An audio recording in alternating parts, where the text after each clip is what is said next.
नमस्कार। कार्यक्रम यो सातामा यहाँहरूलाई हार्दिक स्वागत छ। म रामप्रसाद भण्डारी।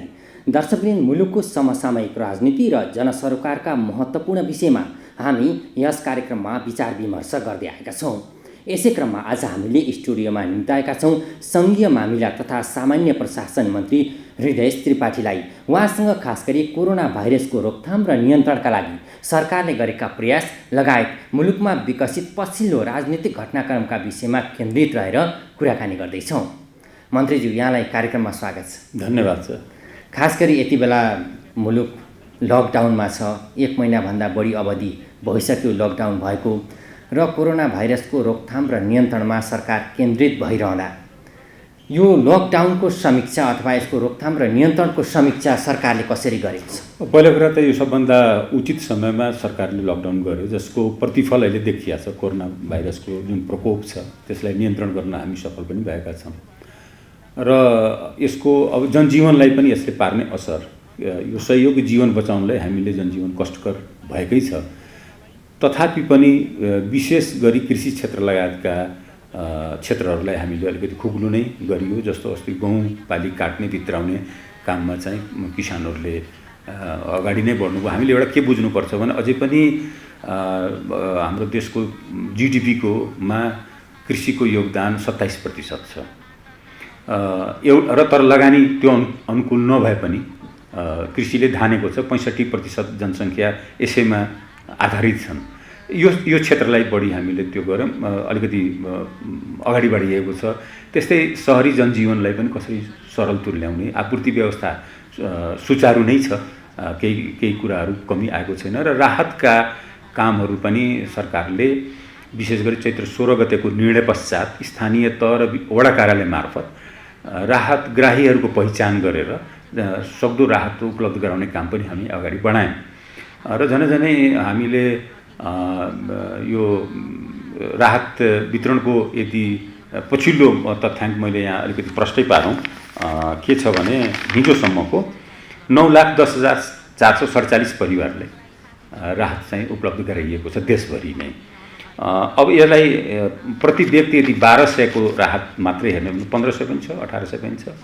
तर 1200 को एभरेज हेर्ने हो भने यो झनै 1,52,53,06,400 बराबरको राहत चाहिँ उपलब्ध गराएको छ, जसमध्ये 24-25 करोड चाहिँ सरकारको कोषको लगानी होइन कि मान्छेले त्यहाँ कन्ट्रिब्युट गरेको चन्दादाताहरूले सहयोगदाताहरूले गरेका हुन्। यसरी राहत वितरण भइरहेको छ र देशभर। अनि मैले अर्को एउटा प्रश्न उठाउनु खोजेँ के भने अब अस्ति 80 करोडको राहत वितरण भयो भने प्रधानमन्त्रीजीको चाहिँ जुन ढङ्गले सामाजिक सञ्जालमा चाहिँ हाम्रो जनसङ्ख्या 3 करोड छ, 80 करोडलाई दियो भनेर काठमाडौँमा लकडाउनमा आफै बसेर देशै नबुझेका मान्छेहरूले त्यस्ता गरेका छन्।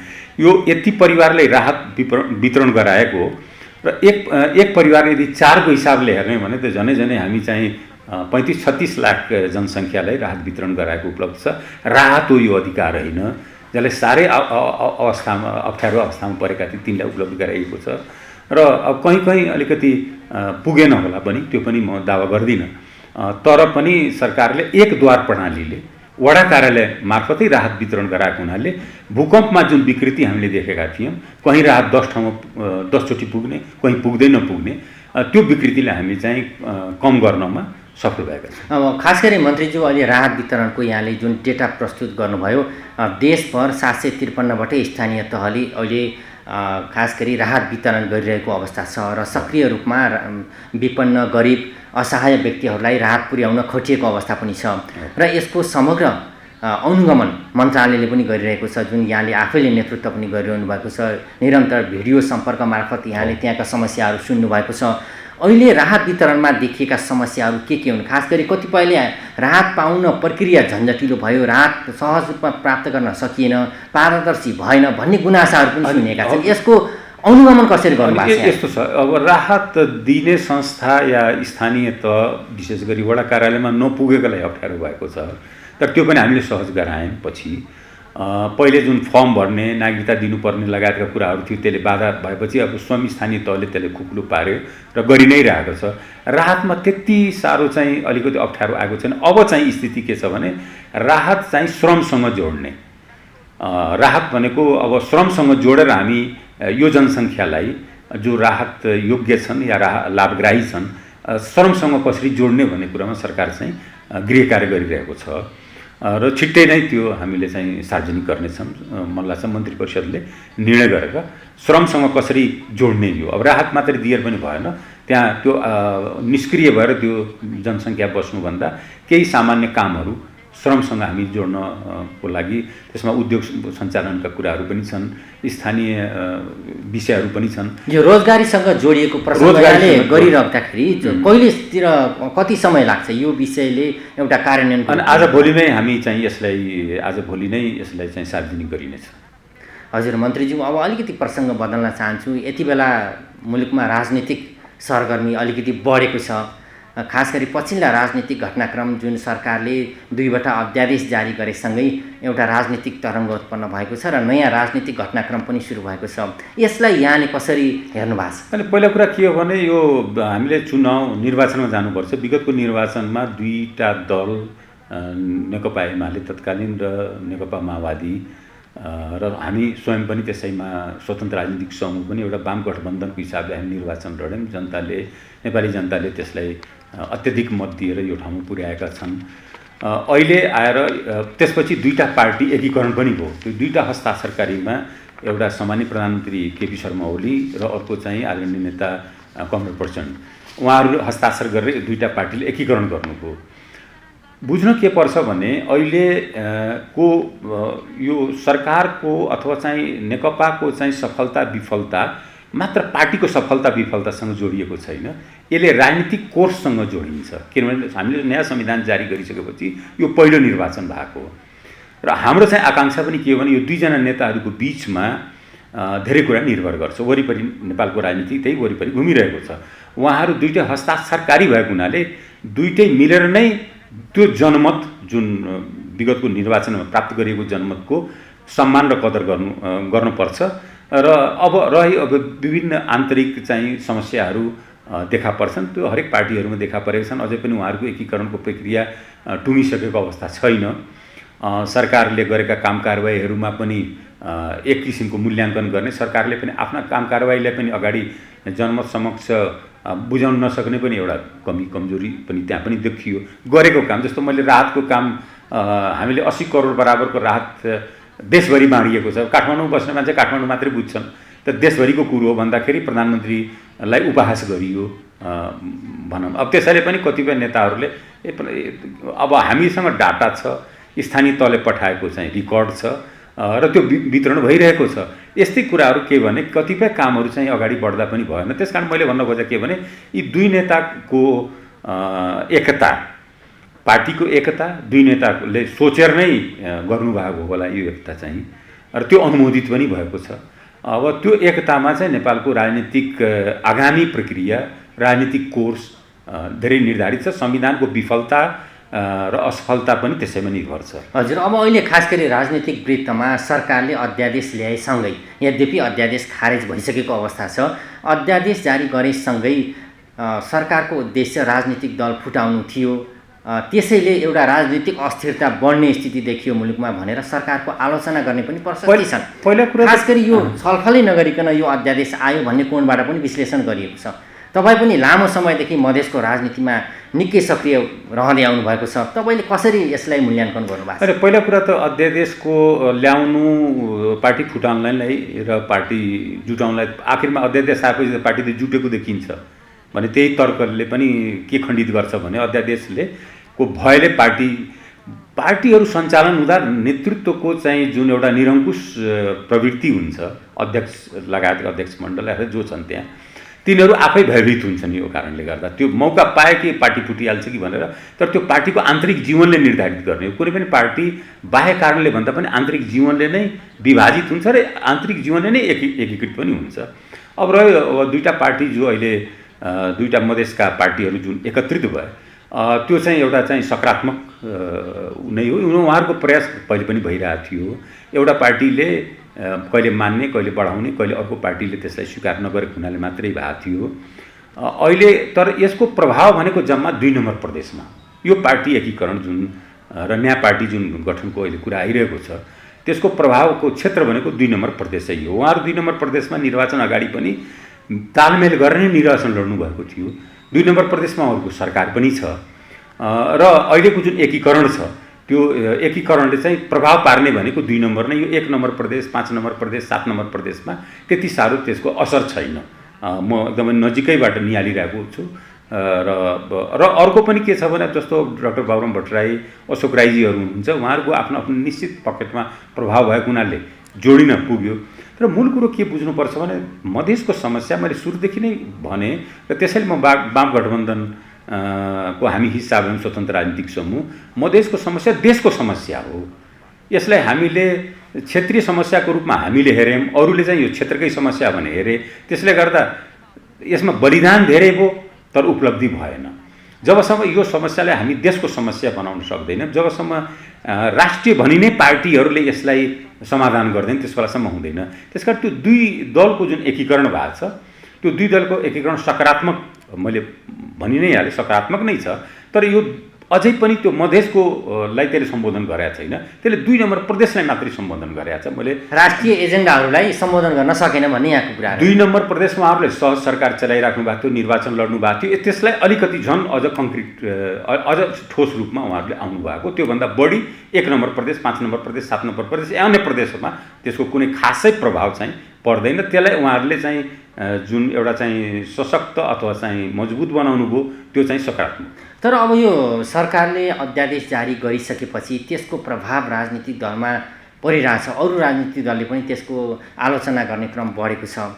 सरकारले अध्यादेश ल्याउनुको औचित्य राम्ररी पुष्टि गर्न सकेको छैन भन्ने कोणबाट धेरै नेताहरूले आलोचना गर्नुहुन्छ। एउटा कुरा के छ भने विषयवस्तुको हिसाबले त्यो विषयवस्तु जीवित छ र रहन्छ र सैद्धान्तिक रूपले भन्ने हो भने, कानुनी रूपले भन्ने हो भने सरकारले जारी गरेको 2टै अध्यादेशका जुन विषयहरू छन् ती चाहिँ त्यसलाई चाहिँ हामीले इन्कार गर्न सक्ने स्थिति छैन।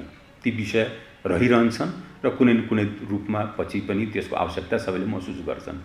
सवाल के भयो भने अहिलेको अवस्थामा त्यो जरुरी थियो कि थिएन भने मात्रै आलोचनाको पाटो हो। त्यो आलोचना भइसकेपछि सरकारले त्यसलाई अध्यादेशलाई फिर्ता पनि लियो। तर यसको मतलब यो होइन कि कानुनी रूपले, संवैधानिक रूपले सरकारले त्रुटि गर्यो अथवा विषयवस्तु नै सरकारले फिर्ता लिदियो, त्यो होइन। तर राजनीतिक वृत्तमा अझै पनि ती विषयहरू जीवित नै छन्। जस्तो संसारभरिको दलको विभाजन, दलको निर्माण विनिर्माणको प्रक्रिया के हो भने संसदीय दल वा पार्टीको केन्द्रीय कार्य समितिको 40% पहिले पनि हामीले अभ्यास गरिसकेको हो। हामीले 48 सालदेखि 47 सालको संविधानपछि नै दलीय व्यवस्था अभ्यास गर्दाखेरि हामीले अपनाएको सिद्धान्त त्यही थियो। अब अर्को चाहिँ के हो भने यो जुन विशेष गरी यो संवैधानिक निकाय या जुन संवैधानिक परिषदको जुन बैठकको अवस्था के हो भने यथार्थमा सरकार 2 वर्ष गरिसक्दा पनि सत्ता सञ्चालन गरिसक्दा पनि जुन संवैधानिक निकायहरू पूर्ण हुन सकेनन्। त्यसको कारण के हो भने त्यसको बनावट र त्यसको चाहिँ गठन प्रक्रिया मात्रै होइन कि त्यसको बैठकको जुन विधि छ। त्यसले गर्दा यदि एकजना आइदिएनन् भने कोरमै नपुग्ने, अनि मान्छेले के भन्यो नआइदिएपछि 2/3 सरकार छ, यसले चाहिँ संवैधानिक अङ्ग पनि पुरा गर्न सकेन। एउटा सदस्यहरू अध्यक्षहरू राखिदिया छ, कहीँ सदस्य छन् भनेपछि यसले गर्न पनि सकेन। 5 वर्ष यतिकै बिताउने भयो। अनि पछि चाहिँ के भने जनतालाई पनि भन्ने र 2/3 भन्ने गफ गर्थे। यिनीहरू त संवैधानिक के अरे निकायहरू पनि पुरा गर्न सकेनन् भने जहाँनिर त्यो देखा परेको त्यसलाई चाहिँ फुकाउनु खोजिया मात्रै हो त्यो चाहिँ। तर जुन समयमा अध्यादेश ल्याइयो समयको कुरोमा समय अलिकति मिलेन भन्ने कोणबाट पनि विश्लेषण गरिएको छ। यस्तो छ, संवैधानिक परिषदको गठन भनौँ जस्तो विभिन्न संविधानमा आयोगहरूको व्यवस्था छ। मधेसी आयोग छ, दलित आयोग छ, मुस्लिम आयोग छ, थारू आयोग छ, समावेशी आयोग छ। त्यस्तै अब अन्य राज्यका अङ्गका रूपमा आयोगहरू छन्, त्यो पुरा भएको छ। निर्वाचन आयोग छ, जम्मा 1 जना अध्यक्ष, त्यसको चाहिँ के अरे प्रमुख हुनुहुन्छ। त्यस्तै अब लोकसेवा भयो र यता चाहिँ के अरे अख्तियार दुरुपयोग हो, ती पुरा त भएका छैनन् नि। त्यो त पुरा त गर्नै पर्ने विषय होइन र भने समयभन्दा पनि ती आयोगहरूको गठन प्रक्रिया त पुर्याउनै पर्थ्यो। सरकारले के सोच्यो भने यो माध्यमद्वारा, किनभने प्रयत्न धेरै भएको, 2 वर्ष प्रयत्न गरिसकेपछि यो आएको निष्कर्ष हो। 1 जना नआउँदाखेरि बैठकै बस्न नसक्ने अवस्था। पछिल्लो 9 वटा बैठक स्थगित भएको त 1 जनाको अनुपस्थितिले गर्दा न हो वास्तवमा। भनेपछि यसलाई पुरा गराउनु पर्यो। अब यसको एउटा राजनीतिक पक्ष के हो भने यो सरकार 2/3 भएर पनि यसले पुरा गर्न सकेन भने सबैमाथि प्रहार पनि हुने हो एउटा। अर्को के भने त्यो संवैधानिक निकायका भूमिका र काम कर्तव्य जुन अगाडि बढाउनु छ त्यो पनि बाधित भएको छ। त्यसकारण त्यो सरकार अब समय यो कोरोनाको बेलामा किन ल्यायो भन्ने एउटा कुरा छ भने अब ग्रह नक्षत्र हेरेर ज्योतिषशास्त्र हेरेर त सरकारले गरे होइन, तर के बुझियो भने ल पार्टीभित्र पनि नेकपाभित्र पनि यसको चाहिँ असन्तुष्टि भयो, सामाजिक जीवनमा पनि असन्तुष्टि भयो, त्यसकारण सरकारले ब्याक भयो। तर त्यो विषयबाट ब्याक कोही पनि भएको छैन, हुन पनि हुँदैन। त्यो विषय के अब आयोगहरू पुरा गर्ने कि नगर्ने, मैले उल्टो सोध्न चाहन्छु। कसले भन्न सक्छ कि पुरा नगर्ने भनेर? पुरा त गर्नु पर्यो। त्यस्तै जुन सैद्धान्तिक विषयहरू छन् त्यो विषयबाट सरकार चाहिँ पछाडि हट्ने प्रश्नै छैन, हट्न पनि हुन्न। सरकार भनेको पनि एउटा राजनीतिक दलहरूको आधारमा बनेको एउटा निकाय हो। अब राजनीतिक जुन विषयहरू छन् अथवा संवैधानिक निकाय पुरा गर्ने पहिलो दायित्व नै सरकारको हो, अझ विशेष गरी प्रधानमन्त्रीको हुनुपर्छ। त्यसकारणले यो अवस्थाले गर्दाखेरि आलोचित भएर सरकार ब्याक भयो। त्यसमा चाहिँ हामीलाई कुनै पश्चाताप या चाहिँ अपराधबोध छैन, यो भ्रममा नपरे हुन्छ कोही। ती विषयहरूलाई झन् अझ अलिकति चाहिँ चर्चामा ल्याउन सफल के भयो भने सरकारकै कारणले यो अधुरो रहेको होइन है, यो कारणले अधुरो रहेको। त्यसको बैठकको सञ्चालन या बैठकको कोरमको प्रक्रिया नै ती कुराहरू पनि अहिले बाहिर आयो भने एक्ज्याक्टली दोषपूर्ण छ र त्यसलाई पनि अब कम्तीमा अहिलेसम्म त सरकारले यति पनि गरेन उति पनि गरेन भन्ने एउटा जुन आरोप लागिरहेको थियो, बैठक बस्दैमा कोरमकै समस्या रहेछ भन्ने कुरो कमसेकम एक किसिमले स्थापित भयो। हजुर, पक्कै पनि। अब खास गरी मुलुक यति बेला कोरोना भाइरसको रोकथाम र नियन्त्रणमा जुटिरहेको अवस्था छ, लकडाउनको अवस्था छ। यही बेला राजनीतिक घटनाक्रम अन्यत्र मोडिँदा कतिपय महत्त्वपूर्ण एजेन्डाहरू ओझेलमा पर्ने हुन् कि अथवा यो कोरोना विरुद्ध जुन लडाइँ छ यो ओझेलमा पर्ने त होइन भन्ने आशंका पनि एकातिर बढाएको छ भने अर्कोतर्फ यहाँले मधेसको मनोविज्ञान बुझ्नु भएको छ, त्यहाँको राजनीतिलाई यहाँले निकै पहिलेदेखि नै आत्मसात गर्दै आउनुभएको छ, त्यहाँका हरेक समस्याहरू बुझ्नुभएको छ। त्यस हिसाबले अहिलेका मधेसका एजेन्डाहरू खास गरी सरकार निर्माण भइसकेपछि, सङ्घीय सरकार प्रदेश सरकारहरू गठन भइसकेपछि कति सम्बोधन भए, कति हुन बाँकी छन्, कति एजेन्डामा केन्द्रित भए मधेसवादी दलहरू, त्यसको विश्लेषण कसरी गर्नुहुन्छ? यसो हो, मधेसवादी दलको भूमिका एउटा छ, मधेसको एजेन्डा अर्को छ। यहाँ बुझ्नुपर्ने के छ, मैले भनिहालेँ मधेसको एजेन्डा जबसम्म देशको एजेन्डा बन्दैन त्यस बेलासम्म यो समाधान हुँदैन। हाम्रो प्रयत्न, मैले गरेको प्रयोग भनेको त्यही हो एउटा कुरा। अब रह्यो अहिलेको सङ्कटमा सबभन्दा उत्तीर्ण भएको सफल भएको के भने सङ्घीयताको ढाँचा नै हो। अहिले सङ्घीयताको ढाँचा नरहेको भए हामी जसरी भूकम्पमा एउटा चाहिँ अराजक अवस्था थियो त्यस्तै हामी त्यो सीमित ठाउँमा थियो, तर अहिले त देशव्यापी छ। यो सङ्घीयताको ढाँचाले गर्दाखेरि यो समस्या चाहिँ हामी सामना गर्न हामीले सजिलो भएको छ। स्थानीय तहको भूमिका, प्रदेश सरकारको भूमिका, सङ्घीय सरकारको भूमिका जसरी अहिले चाहिँ परिभाषित भएर गयो र जसरी सक्रियतापूर्वक गयो, यति मात्रै होइन कि सङ्घीय प्रदेश सरकारको बिचमा संवाद, स्थानीय र सङ्घीय सरकारको बिचको संवाद, स्थानीय र प्रदेश सरकारको बिचको संवादहरू जसरी अहिले जीवन्त भएर गयो यो सङ्कटको बेलामा, यसले चाहिँ सङ्घीयतालाई झन् बलियो बनाएको छ, यसको औचित्यलाई झन् पुष्टि गरेको छ। र सङ्घीयता नरुचाउनेहरूको लागि पनि एउटा चाहिँ अब भन्ने बाटो के रहेन भने सङ्घीयता सम्भवतः नभइदिएको भए यो सही नै। जस्तो क्वारेन्टाइनको पहिलो निर्माण र विदेशबाट आउनेहरूको सङ्ख्या यकिन गर्ने काम स्थानीय तहले गरे, स्थानीय तहका वडा कार्यालयहरूले नै गरे। र त्यो हामीले धेरै उच्च स्तरीय या बडा युरोपियन स्ट्यान्डर्डका चाहिँ हामीले के अरे क्वारेन्टाइन बनाएको होइन, तर समाजबाट परिवारबाट छुट्याएर राखिदिने एउटा परिपाटी सङ्घीय त्यो चाहिँ स्थानीय तहले नै गरे। भने सङ्घीयताको सफल प्रयोग अहिले सबैले प्रमाणित भइसकेको छ, यसको औचित्य पनि प्रमाणित भइसकेको छ। यसले एउटा चाहिँ बहसलाई अन्त्य गरिदियो सङ्घीयताको विषयमा जुन विवाद, अब कसैलाई रुच्दैन, कसैले अब गणतन्त्र नै आउँदा त्यसको पनि विरोध गर्लान्। यसको सान्दर्भिकता राम्रोसित स्थापित हुन अहिले यो सङ्कटले सबभन्दा बढी स्थापित गरेको सङ्घीयतालाई नै, अब यसलाई चाहिँ कसरी सफलीभूत अरू अगाडि बढाउँदै जाने भन्ने एउटा कुरा के हो। दोस्रो कुरो के छ भने हामी बढी भौगोलिक विभाजनमा केन्द्रित भयौँ, तर त्योभन्दा पनि महत्त्वपूर्ण एउटा अर्को पक्ष रहेछ। स्टेटको बनावट या राज्यको संरचनाको चाहिँ विषयमा चाहिँ त्यति साह्रो छलफल भएको रहन्छ।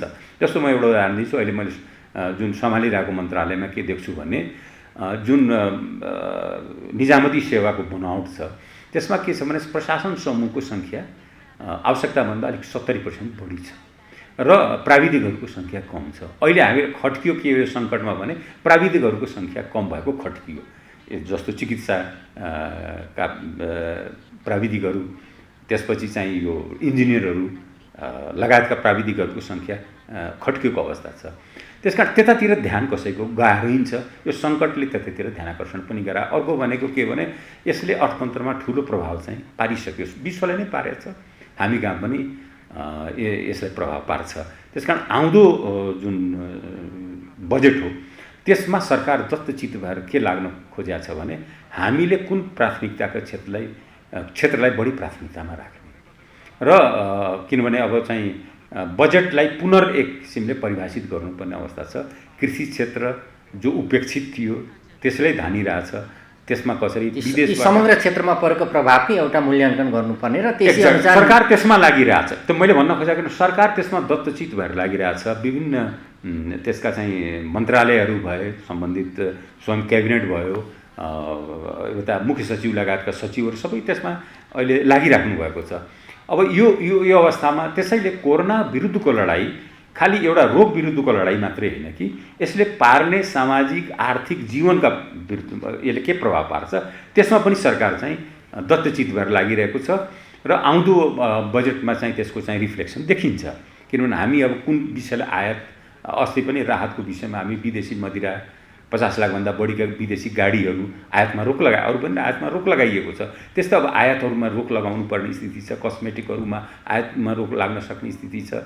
हामी चाहिँ विदेशबाट झन् 32 अरबको चाहिँ हामी विदेशी मदिरा नै आयात गर्ने रहेछौँ वर्षौँदेखि चाहिँ। त्यो किन खाँचो परेर, त्यसकारण अब हाम्रो प्राथमिकता र विदेशमा रहेका नेपाली नागरिकहरू जो श्रमिक भएर विभिन्न देशमा काम गरिरहेका छन् त्यहाँ पनि कोरोनाको प्रभाव, त्यहाँ पनि अर्थतन्त्रमा धराशायी भएको हुन लागेको अवस्था भएको हुनाले ती फर्किँदाखेरि कहाँ चाहिँ तिनलाई दिने भने सरकार यो सब काममा लागेको छ वास्तवमा भन्ने भने। तर मुलुकको राजनीति अन्यत्र मोडियो कि भन्ने एउटा आशंका पनि बढेको छ। अब अन्त्यमा यहाँले चाहिँ अबको मुलुकको राजनीति कोर्स कसरी अगाडि बढ्छ जस्तो लाग्छ? यो दुईजना नेता अझै पनि म भन्छु निर्भर छ। दुईटा हस्ताक्षरकारी हुनुहुन्छ, प्रधानमन्त्री केपी शर्मा ओली र अर्का अध्यक्ष नेकपाका प्रचण्डजी। उहाँहरूको जिम्मेवारी पनि हो र उहाँहरू आफ्नो हस्ताक्षरलाई उहाँहरूले सम्मान गर्नुपर्छ र होइन भने राजनीति खालि नेकपा मात्रै बर्बाद हुने होइन, देशको राजनीतिक अवस्था नै अर्कोतिर जान सक्ने जुन खतरा हुनसक्छ र त्यसलाई जोगाउनलाई उहाँहरूको उसमा निर्भर गर्छ धेरै भूमिकामा। र म उहाँहरूलाई चाहिँ सोचेर नै गर्नुभयो होला भन्ने अनुमान गर्छु।